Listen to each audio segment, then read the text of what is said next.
Hola, ¿qué tal? Muy bienvenidos a un nuevo programa de Ole Televisión. Ya sabéis que el objetivo de nuestra campaña es recoger firmas para que se cambie la ley electoral en España. Y por ello nos parece muy importante dar a conocer en estos programas que estamos realizando los diferentes modelos de leyes electorales que existen en el mundo. Nuestra campaña, además de ser neutra y transversal ideológicamente, no se posiciona respecto a qué modelo y qué herramientas electorales son las idóneas.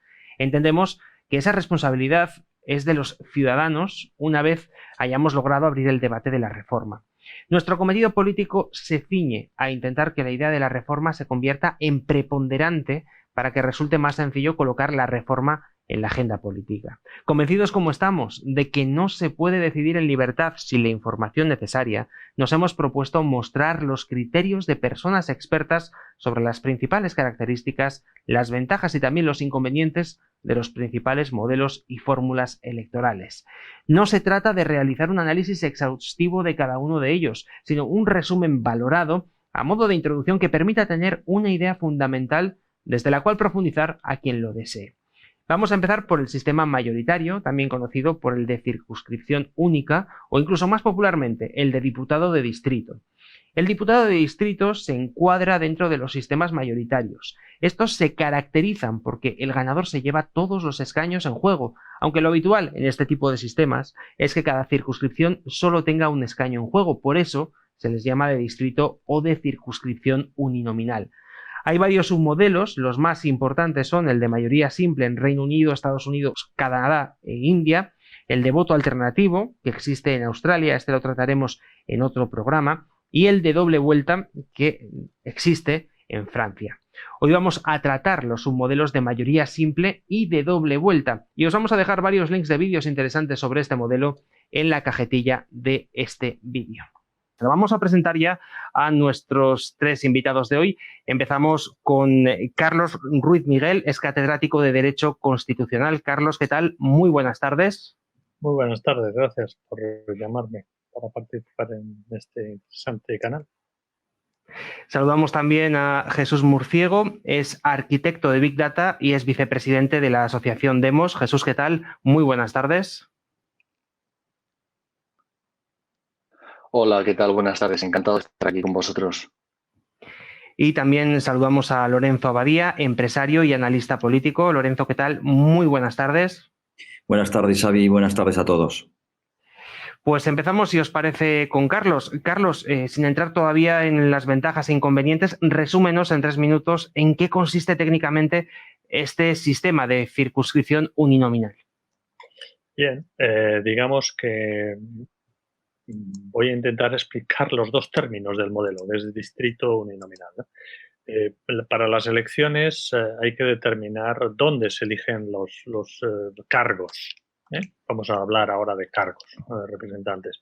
Entonces se pueden elegir en un distrito que abarque toda la nación, que abarque una región, que abarque un municipio, que abarque partes del municipio. Bien, esto es el distrito. Entonces, digamos que aquí lo que se trata, en primer lugar, es que el cargo que vamos a elegir se elija en un distrito determinado y que para ese distrito solo se elija una persona, un cargo, de tal forma que pues naturalmente todos los que participan en la elección de ese cargo sepan a quién han elegido y por tanto a quién tienen que pedirle cuentas. Y sobre todo el cargo electo sepa ante quién tiene que rendir las cuentas. Continuamos con Jesús. Jesús, cuéntanos cómo se desarrolla este sistema, qué es necesario para ponerlo en práctica. Para ponerlo en práctica, basado en el sistema actual, necesitamos varias líneas de acción. Primero, necesitamos dar a conocer en la sociedad civil la necesidad de tener representación y por qué carece de ella. ¿Por qué en el sistema proporcional no hay representación más que del que hace la lista y el resto, los votantes, no tienen nada que decir salvo ratificar un orden? Hay que divulgar eso. Después, en la parte de las leyes, hay que modificar la legislación actual que nos dice que la circunscripción es la provincia. Cuando hay provincias diminutas como Soria y provincias gigantescas como Madrid.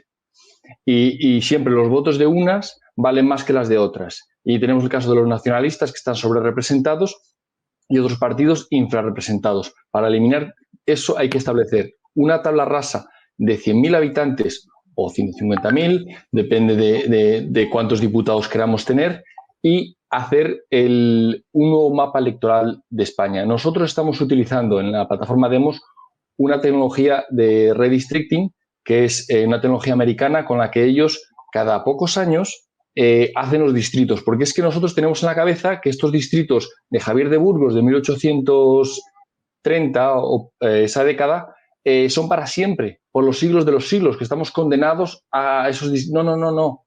Los distritos cambian. En Estados Unidos, cada 10 años, cada vez que hay un movimiento grande de población, por ejemplo, en Texas, esta última década ha habido un boom gracias al petróleo, pues hay que rediseñar los distritos, y esto se realiza con herramientas de redistricting, algoritmos que estamos utilizando nosotros en la plataforma Demos, y que pronto podremos presentar un mapa de distritos nuevos para España. Pues vamos a pasar también a conocer la opinión de Lorenzo. Lorenzo, ¿cuál sería tu opinión sobre este sistema, el sistema mayoritario?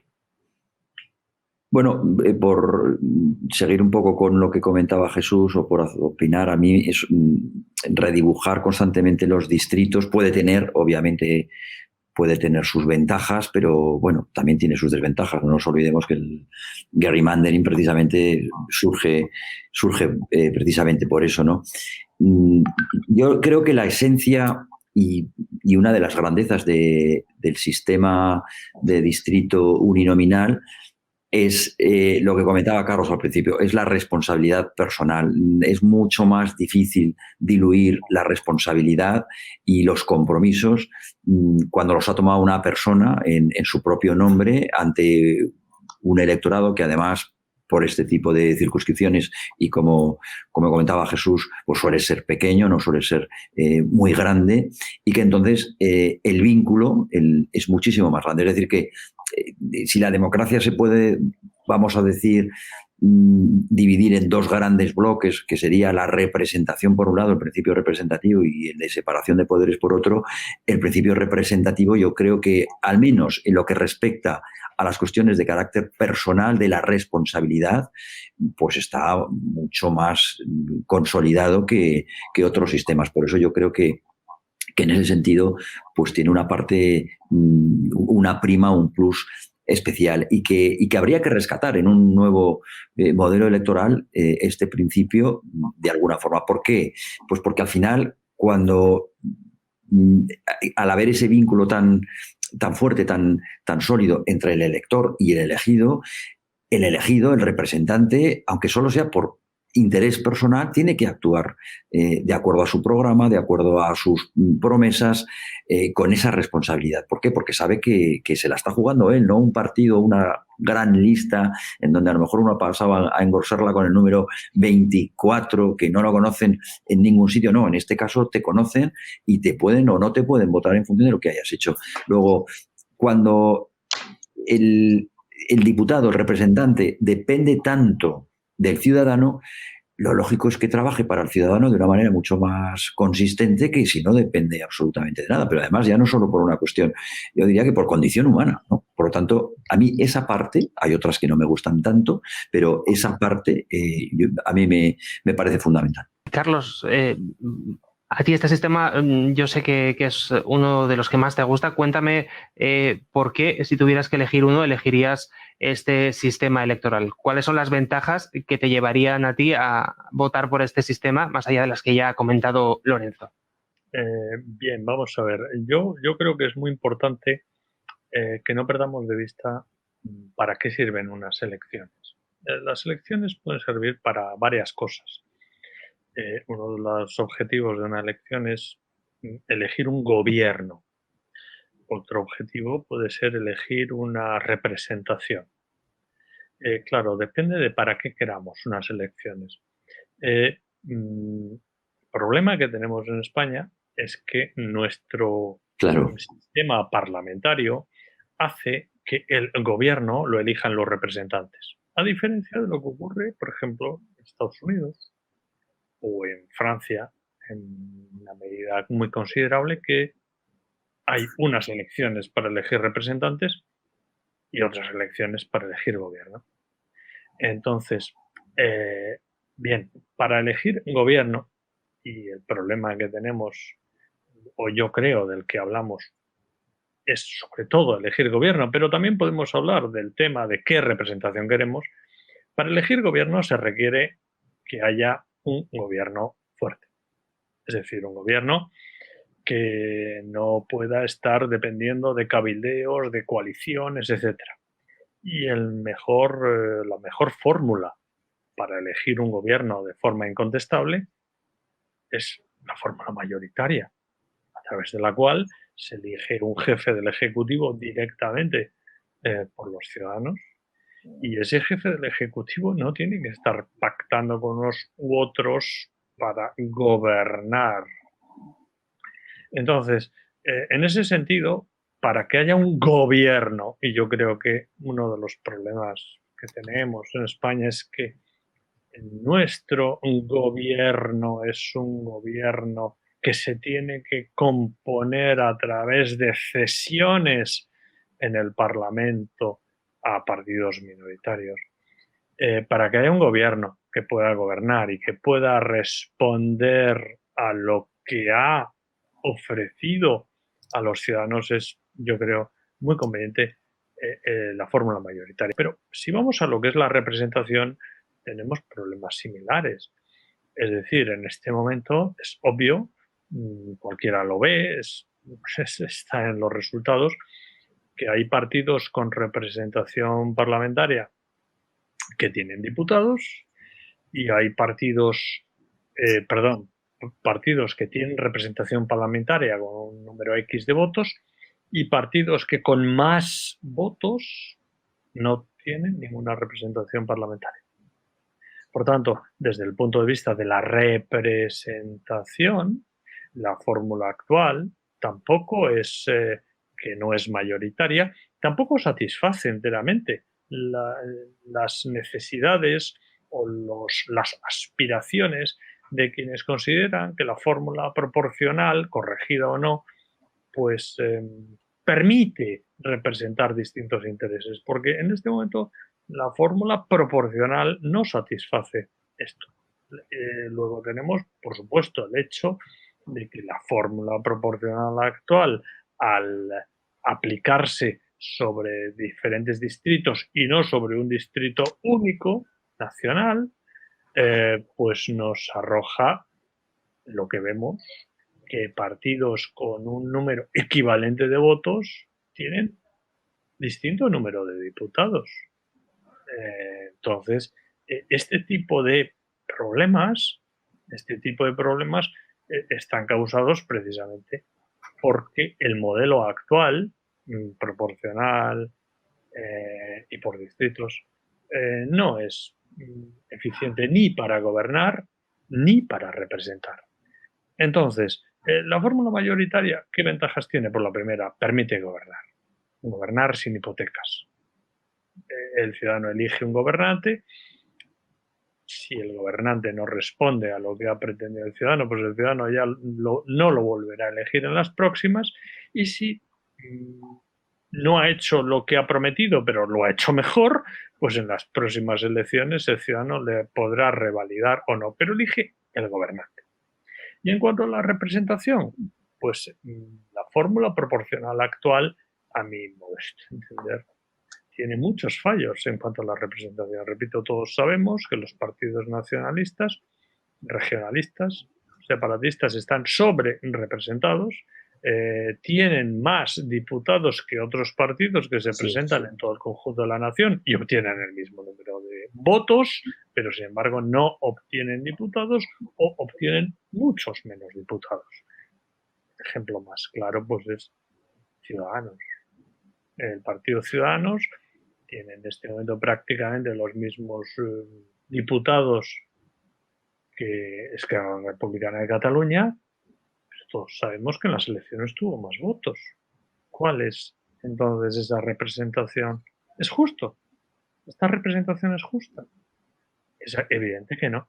Entonces, si partimos de que no existe absolutamente ningún modelo que pueda hacer una representación espejo, podríamos llamarlo así, justa, que todos los votos se reflejen proporcionalmente en escaños, si tenemos que aceptar este hecho que llevaría a parlamentos atomizados, evidentemente, pues lo mejor es optar por una representación, por una fórmula mayoritaria que satisface las necesidades mínimas de representación sin sacrificar la gobernabilidad.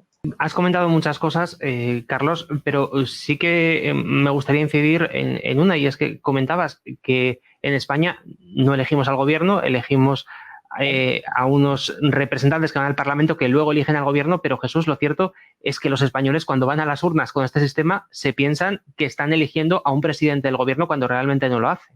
Claro, esa es la ficción de la segunda pata de la democracia que decía Lorenzo Abadía, que es la separación de poderes. Nosotros aquí estamos hablando de la representación, que es una de las patas, pero sin olvidar la separación de poderes que hoy día en España, como bien habéis dicho, nadie elige al gobierno. El legislativo vota en el debate de investidura al ejecutivo y después hoy día se reparte en el Consejo General del Poder Judicial, o sea, el judicial. Un poder único es lo que tenemos. Entonces, lo que pasa aquí, hay que saber cuándo se va a elecciones. Hay que saber una máxima que es que la representación no es proporcionable. Tú no puedes proporcionar a 50% que te represente o que no, porque es binario, o te representa o no te representa. En el sistema actual lo que tenemos es, como dijo el profesor, partidos con representación parlamentaria. Son los partidos los que están representados en el Parlamento. Son los partidos los que hacen la lista, te cuelan todo lo que quieran y tú simplemente las puedes ratificar. Tú no puedes alterar la lista, pero aunque pudieras, una lista proporciona tu voto y tu voto no es proporcionable. Entonces, la clave aquí, ¿cuál es? El control del poder. ¿Qué pasa? Que los partidos controlan todos los poderes del Estado, controlan lo que tú votas, porque ellos hacen tu lista, controlan todo y el ciudadano no controla nada. Entonces, lo que hay que dar la vuelta es a esa ecuación. Los ciudadanos tienen que tener el control y elegir en elecciones separadas, una vez para el Ejecutivo y otra vez para el Legislativo, sus representantes y que te representen de verdad, no que te representen tus ideas o tus valores o tu ideología. No, las ideologías no tienen derechos. Derechos tienen los ciudadanos y son los ciudadanos los que tienen el derecho a estar representados y ahora mismo pues no lo están. Por eso hay que cambiar la forma, las reglas del juego para conseguir que a través del control podamos elegir y no solo elegir, no solo poner, sino además echar. Porque es que cuando decís que cumple la legislatura bien o mal, no, si en el medio de la legislatura comete algo, una corrupción, no puede seguir. O sea, tenemos que tener los mecanismos para echarlos y hoy día carecemos de ellos. Por eso el cambio en la ley electoral nosotros lo vemos como que tiene que ser para cambiar las reglas y devolver el control a los ciudadanos. Hemos hablado de las ventajas de este sistema, pero Lorenzo nos añadía hace un par de intervenciones que hay también algunos aspectos en este sistema que no son del todo buenos. ¿Cuáles serían esos aspectos, Lorenzo? Bueno, vamos a ver, porque han dicho cosas muy interesantes los dos, tanto Carlos como Jesús. Empezando por esto último, yo que he sido siempre, digamos que hasta hace poco, un defensor de la separación radical de los tres poderes y, por lo tanto, yo abogaba por un sistema presidencialista. Yo creo que no se dan en este momento las circunstancias. Es verdad que no hay que ser oportunista en el sentido de que una constitución o unas reglas de juego, que son, ¿cuántas veces decimos nosotros que una ley electoral no es que sea materia constitucional, es que es materia constituyente? Pues si la forma en que elegimos y controlamos a nuestros gobernantes no constituye el poder, es decir, no es una constitución en sí misma, ¿no? O sea, para mí es absolutamente fundamental y no se puede hacer en virtud de por dónde van los tiros, por dónde van los vientos en una determinada temporada. Pero es que yo creo que esto que vivimos en España, nuestro problema, la polarización tan enorme que existe, etcétera, por desgracia no es un mal pasajero. Vamos a tener este problema unido a las tensiones nacionalistas o separatistas, pues yo creo que durante mucho tiempo, por desgracia.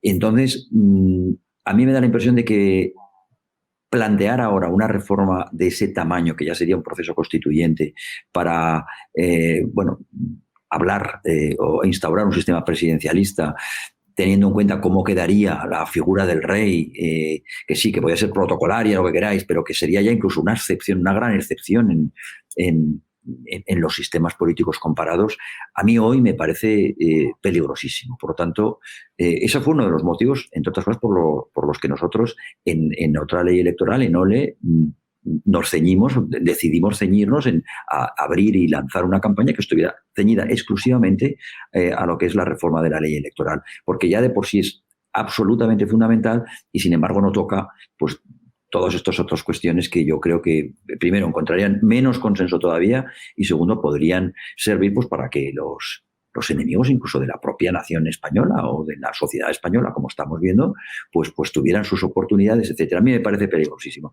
Dicho eso, bueno, hay regímenes, hay sistemas políticos en Europa con el sistema proporcional y que son, yo diría que bastante estables. Toda la Europa del Norte, de Alemania, bueno, Alemania es un sistema mixto, pero de Dinamarca hacia arriba, toda Escandinavia, son sistemas que, bueno, que juegan con distintas mayorías y minorías, pero no por ello bueno, generan las inestabilidades que, por ejemplo, sí que hemos visto en Italia. Lo que implica que no solamente es el propio sistema como tal, sino que habrá algo más probablemente en la propia sociedad o en la propia clase política que hace que eso no sea así, ¿no?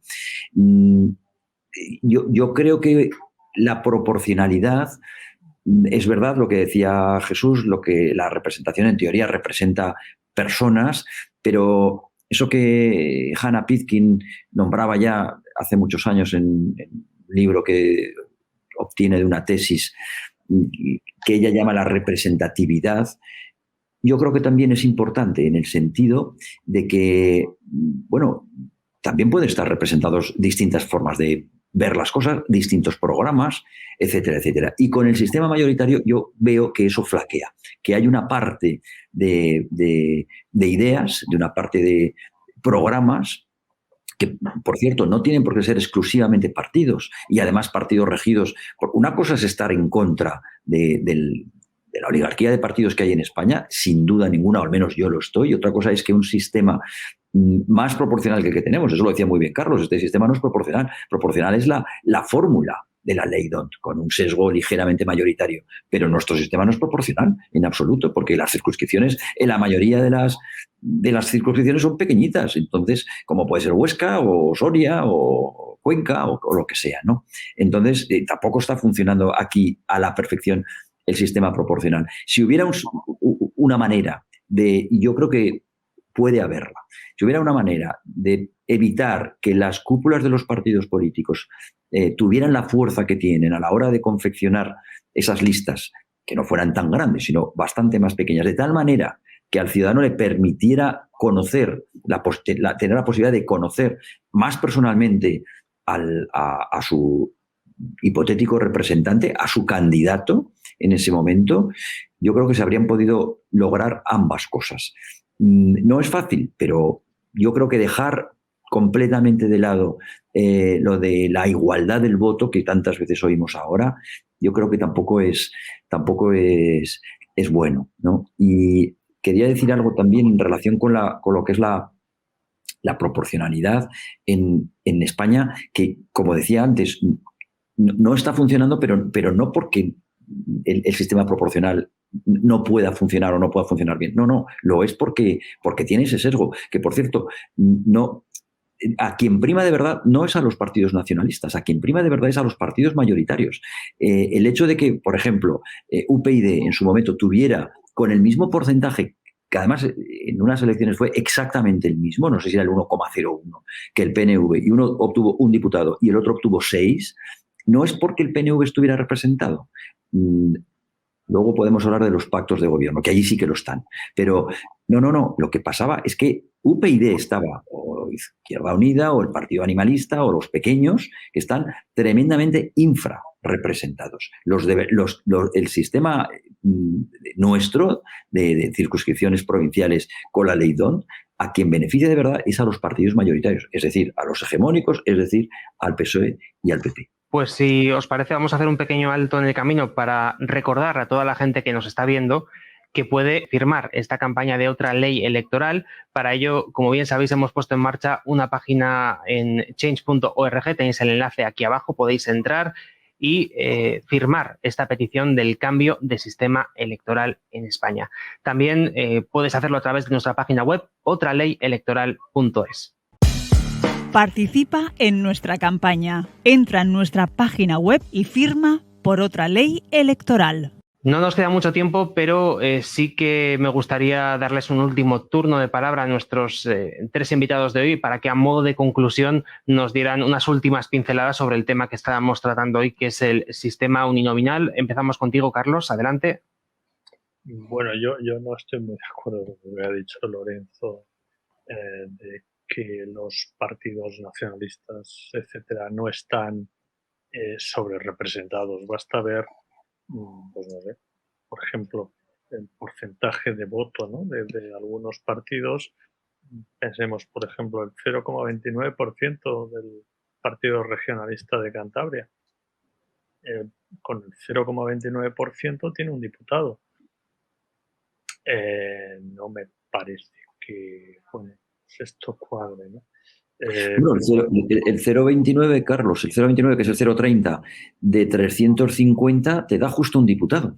Un diputado, muy bien. Entonces, vayamos al PP. El 21% de los votos tendría que dar, ¿cuántos diputados? ¿Qué porcentaje tiene? 89. Y entonces el 21%. 21% tendría 70. que ser 20, 60, 70. 70. Bueno, pues, casi 20 de 70, estamos hablando de un 40% de sobrerepresentación. Es bastante, ¿eh? Tendría que tener de 89 a lo que tiene ahora. 19 más. No, porque son 350. 50. 3, 70. 63 más 21 por 3. Sí, 19, 18. 11, 63 serían 74, tiene 15 diputados más. Bueno, bien, tiene más diputados, pero yo insisto, alguien se queda sin diputados. ¿Quién? Los tienen más, ¿quién se queda con menos? Los partidos nacionales que no entran entre los 2 primeros. ¿O quién? Es decir, entonces, sí, pero entonces lo que estamos viendo es que este sistema no da representación adecuada a partidos que tratan de representar a toda la nación. Con lo cual, al no dar representación adecuada a partidos que tratan de representar a toda la nación,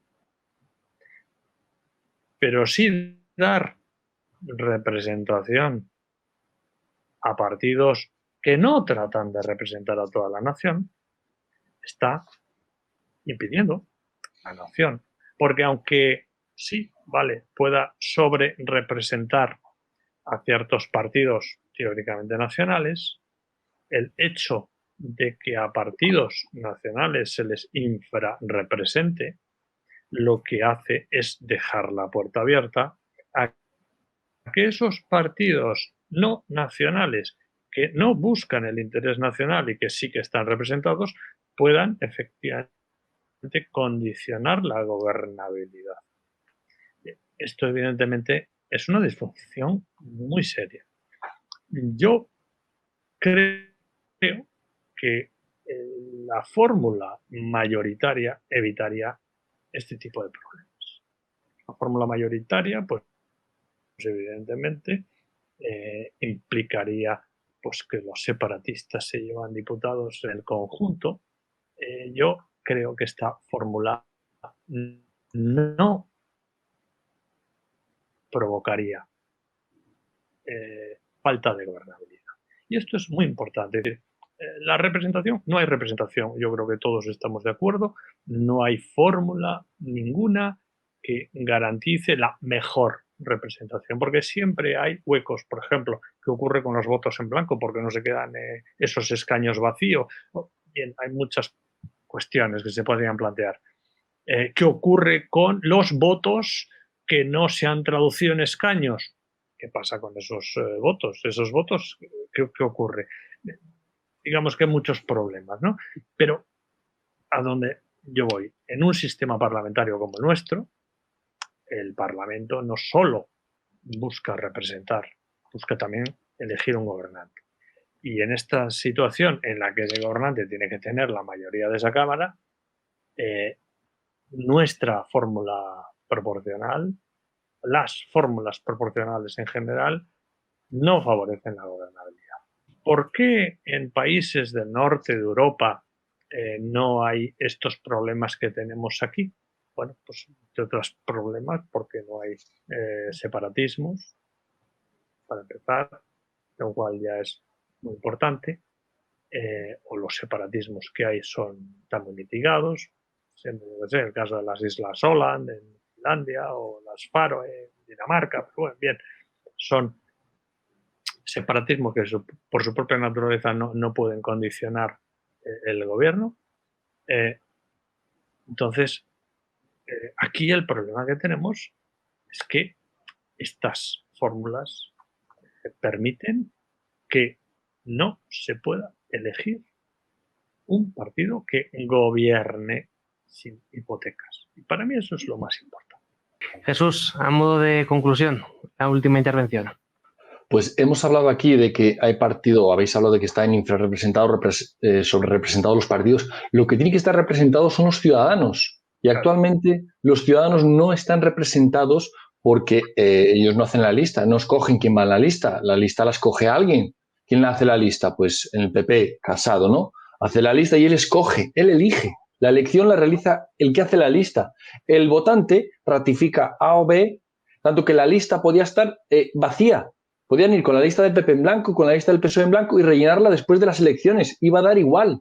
¿Por qué? Pues porque los partidos son los que han acaparado el sistema, el poder. No hay representación. Decís de partidos que representan a la nación. No podrían representarle ni aunque quisieran, porque los partidos representan su interés propio. O sea, los ciudadanos son los que tienen que estar representados. Y ponéis el ejemplo de, claro, en Europa, el parlamentarismo. El parlamentarismo británico, por ejemplo, sí que tiene separatismo. Sí que está ahí los partidos de Irlanda del Norte. Pero ¿qué pasa?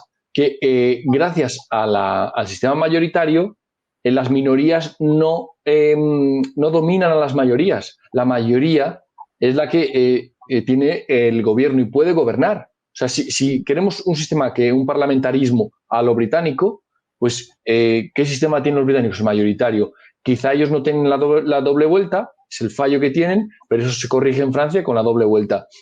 Y en cuanto a una representación justa, los sistemas electorales no tienen que ser justos, tienen que ser representativos. Y tienen que representar a los ciudadanos y representarlos por distritos, representar que sea el mayor en cada distrito, la persona más elegida. No el que lo voten al 100%, sino el que le voten por encima del 50%. O si en la doble vuelta. Claro que el resto del 49% de los votos van a estar perdidos. No. Van a estar representados también porque representa todo el distrito. Entonces tenemos que salir de la idea de que si en un distrito no se vota al partido, si tu voto no va al partido ganador o al diputado ganador, está perdido tu voto. No. Tu voto está incluido porque la representación es a la nación entera y no a los que han votado un partido. No a la nación entera, sino al distrito entero. ¿Vale? Entonces, un sistema no puede ser justo ni no justo, tiene que ser representativo. Y por último, respecto al estudio que me refería antes, habéis hablado del gerrymandering. Uno de los objetivos de este algoritmo que se presenta en un paper de la Universidad de Harvard es prevenir el gerrymandering. ¿Cómo se previene? Pues utilizando criterios objetivos, no criterios subjetivos de reparto, de diseño de los distritos, sino el mismo criterio que sea válido en las zonas donde es la mayoría azul y la mayoría roja. Entonces, con eso se previene dividir y agrupar votos del mismo signo para hacer un distrito monocolor. Entonces, es una de las cosas que hay que prevenir. A modo de conclusión, Lorenzo, tu última intervención. Eso es muy interesante, Jesús, a ver si pronto lo podéis exponer, y porque bueno, con ese algoritmo se pueden solucionar parte de los problemas que hemos comentado, obviamente.